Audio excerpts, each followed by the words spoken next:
नमस्कार दोस्तों, आज हम लोग पढ़ेंगे सारणी की सहायता से त्रिभुज का क्षेत्रफल ज्ञात करना। तो हम लोग सारणी की सहायता से त्रिभुज का क्षेत्रफल कैसे ज्ञात करते हैं। माना त्रिभुज ABC दिया हुआ है, तो त्रिभुज ABC हम लोगों ने ड्रॉ किया। तो ABC जिसके निर्देशांक क्रमशः x1 y1 x2 y2 x3 y3 है। अब सारणिक की सहायता से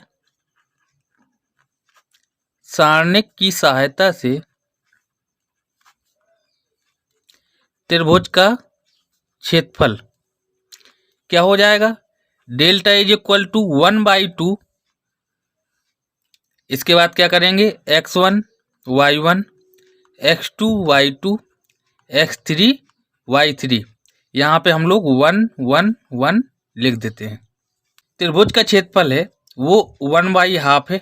multiply determinant x1 y1 1 x2 y2 1 x3 y3 1।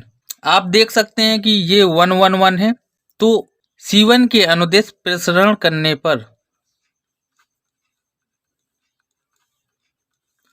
जब हम लोग C1 के अनुदिश प्रसरण करेंगे तो डेल्टा इज इक्वल टू क्या हो जाएगा, 1/2 मल्टीप्लाई यहाँ पे x1 के लिए क्या होगा, -1 की पावर 1 + 1 मल्टीप्लाई x1। इसके लिए डिटर्मिनेंट क्या होगी, पहली रो और पहले कॉलम को छोड़ेंगे तो क्या हो जाएगा, y2 1 y3 1 प्लस इसके बाद हम लोग x2 के लिए क्या करेंगे, -1 की पावर 2 + 1 मल्टीप्लाई x2।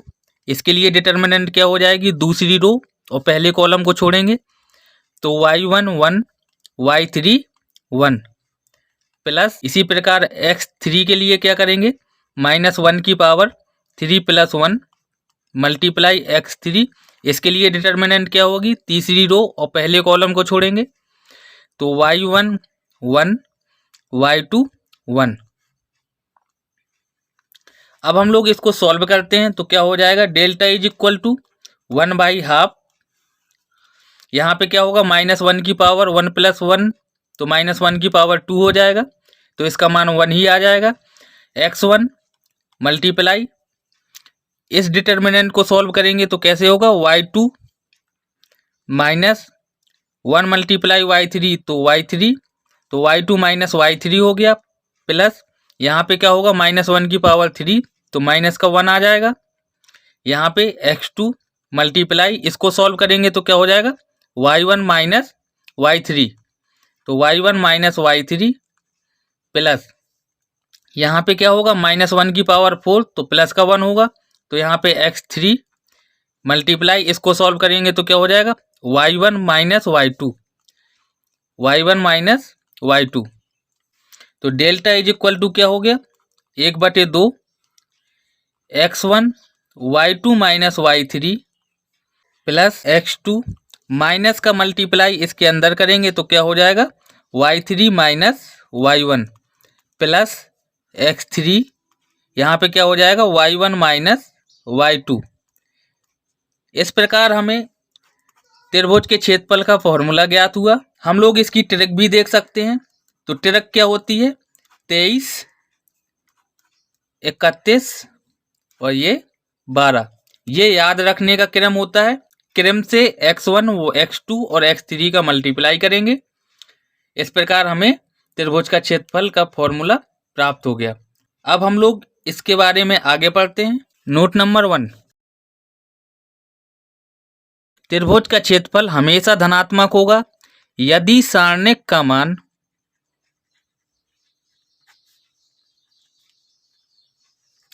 ऋणात्मक है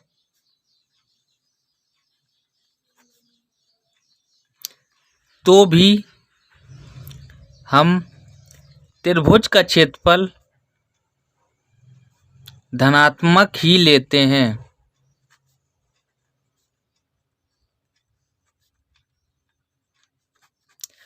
त्रिभुज का क्षेत्रफल हमेशा धनात्मक होगा और यदि सारणिक का मान ऋणात्मक आ भी जाता है तो भी त्रिभुज का क्षेत्रफल धनात्मक ही लेते हैं। नोट नंबर 2, यदि त्रिभुज का क्षेत्रफल दिया है तथा किसी अचर का मान ज्ञात करना है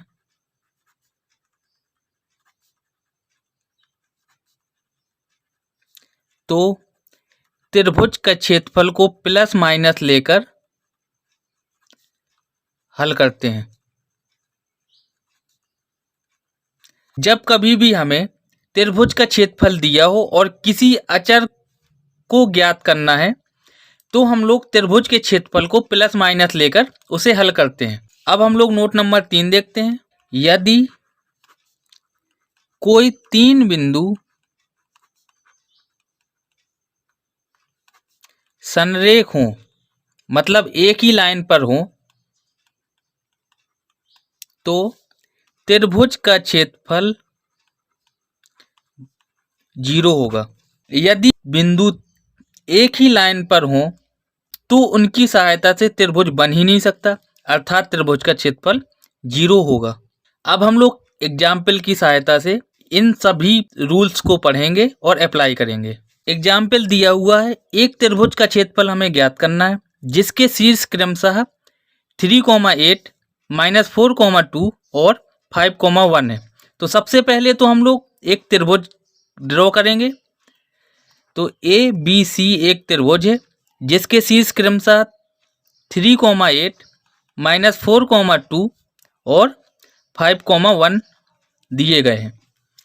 अब हम लोग इसको डिटर्मिनेंट में कैसे लिखेंगे? तो डेल्टा इज इक्वल टू क्या हो जाएगा? 3,8 -4,2 5,1। अब हम लोग इसको 1,1,1 लिख लेते हैं। त्रिभुज का क्षेत्रफल बराबर क्या हो जाएगा? 1/2 डिटर्मिनेंट 381 -421 511। अब हम लोग इसमें क्या करेंगे? R1 के अनुदिश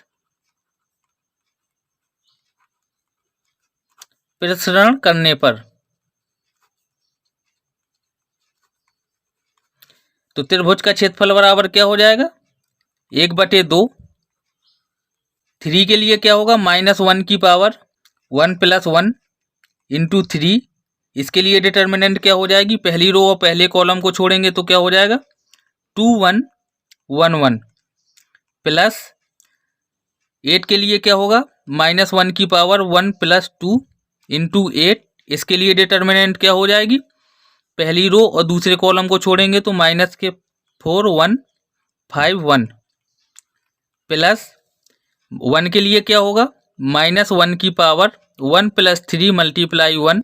इसके लिए डिटर्मिनेंट क्या हो जाएगी? पहली रो और तीसरे कॉलम को छोड़ेंगे तो क्या हो जाएगा? -4,2,5,1। अब हम लोग इसको सॉल्व करते हैं तो क्या हो जाएगा? Delta is equal to 1/2।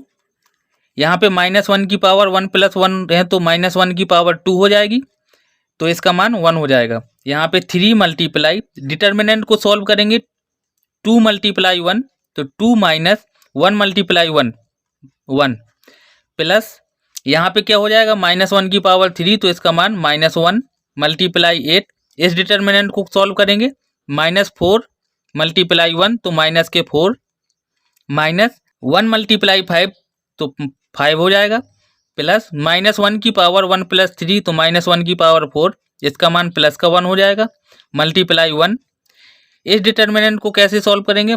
-4 × 1 -4 -2 × 5 -10। तो डेल्टा इज इक्वल टू 1/2। यहाँ पे क्या हो जाएगा? 3 × 2 - 1 1। यहाँ पे क्या होगा? प्लस माइनस माइनस के 8 मल्टीप्लाई, यहाँ पे -4 -5 -9 हो जाएगा प्लस यहाँ पे 1 रहेगा। यहाँ पे क्या होगा? -4 -10 -14। तो त्रिभुज का क्षेत्रफल इज इक्वल टू क्या हो जाएगा? 1/2 मल्टीप्लाई, यहाँ पे 3 1 जा 3 माइनस माइनस प्लस, प्लस के 72, यहाँ पे क्या हो जाएगा? -14। त्रिभुज का क्षेत्रफल इज इक्वल टू 1/2 मल्टीप्लाई, यहाँ पे क्या होगा, प्लस प्लस ऐड होगा तो 75, 75 माइनस 14 तो क्या हो जाएगा 61। तो डेल्टा इज इक्वल टू क्या हो जाएगा 61/2 वर्ग इकाई। यही आपका आंसर हो जाएगा। देखते हैं नेक्स्ट एग्जाम्पल। एग्जाम्पल दिया हुआ है, सारणिकों का प्रयोग करके A13 और B00 को जोड़ने वाली रेखा का समीकरण ज्ञात कीजिए। यदि एक बिंदु D M,0 इस प्रकार है कि त्रिभुज ABD का क्षेत्रफल 3 इकाई है तो M का मान ज्ञात कीजिए। सबसे पहले तो हम लोगों को सारणिकों का प्रयोग करके A और B को जोड़ने वाली रेखा का समीकरण, तो हम लोगों ने एक AB रेखा खींची, तो A बिंदु की निर्देशांक क्या है 1,3 और B बिंदु की निर्देशांक 0,0 है। चूंकि हम लोग जानते हैं कि अगर हम लोग AB पर कोई बिंदु P ले लें जिसके निर्देशांक x, y हो तो APB तीनों संरेख हैं। अतः त्रिभुज का क्षेत्रफल क्या हो जाएगा 0। तो हम लोग इसको सॉल्व करेंगे तो क्या हो जाएगा 13 xy 0,0 यहाँ पे 1 1 1, इसका मान क्या दिया हुआ है 0। चूंकि हमें पता है कि R3 में 2 0 हैं, अतः हम लोग R3 के अनुदिश प्रसरण करने पर, जब हम लोग R3 के अनुदिश प्रसरण करेंगे तो क्या हो जाएगा -1/3 + 1 मल्टीप्लाई 0। इसके लिए सारणिक क्या हो जाएगी, तीसरी रो और पहले कॉलम को छोड़कर 3y 1 1 प्लस -1, इसके लिए क्या हो जाएगा 3 + 2 मल्टीप्लाई 0। इसके लिए डिटर्मिनेंट क्या होगी, तीसरी रो और दूसरे स्तंभ को छोड़कर तो 1x 1 1 प्लस -1 3 + 3 मल्टीप्लाई 1। 1 के लिए डिटर्मिनेंट क्या होगी, तीसरी रो और तीसरे कॉलम को छोड़ के 1 3xy।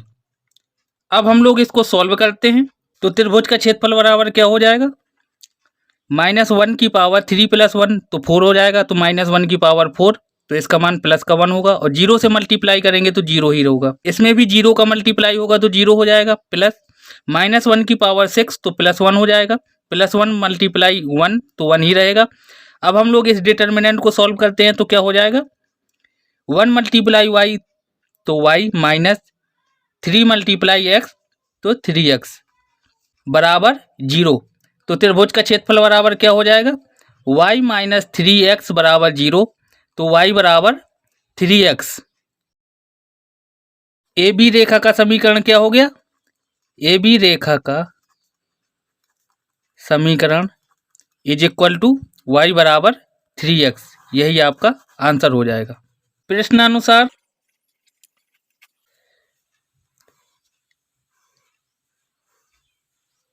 AB पॉइंट दिए हुए थे, तो AB के निर्देशांक क्या थे 1,3, यहाँ पे B के 0,0 और हमें D पॉइंट दिया हुआ था जिसके निर्देशांक M,0 थे। चूंकि त्रिभुज का क्षेत्रफल बराबर दिया हुआ है तो त्रिभुज का क्षेत्रफल बराबर दिया हुआ है हमें 3 वर्ग इकाई। चूंकि त्रिभुज का क्षेत्रफल बराबर 3 वर्ग इकाई है, इसको हम लोग सारणिक से त्रिभुज का क्षेत्रफल निकालेंगे तो क्या हो जाएगा 1/2 मल्टीप्लाई डिटर्मिनेंट 1 3 0 0 यहाँ पे M,0 1 1 1 इज इक्वल टू कितना दिया हुआ है 3। तो यहाँ पे क्या हो जाएगा 1/2, R2 में 2 0 हैं, अर्थात हम लोग इसको R2 के अनुदिश प्रसरण करने पर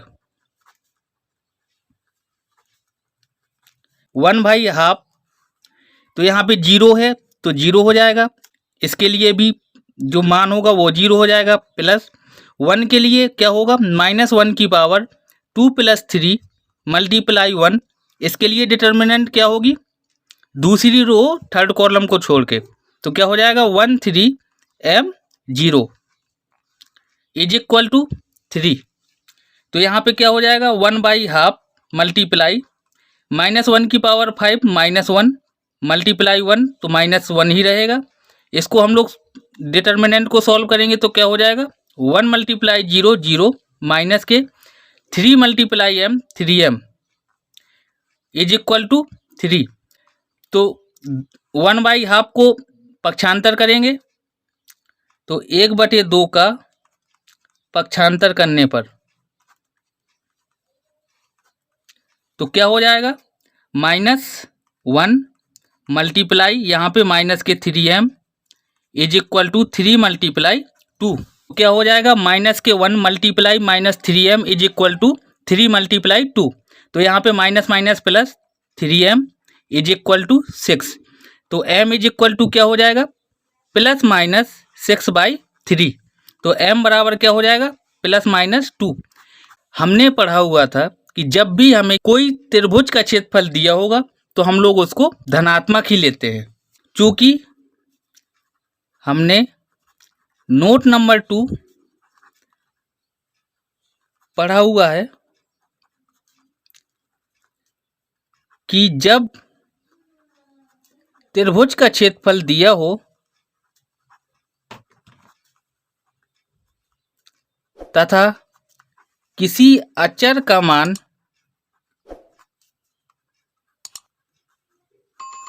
ज्ञात करना हो तो त्रिभुज को प्लस माइनस लेकर हल करते हैं।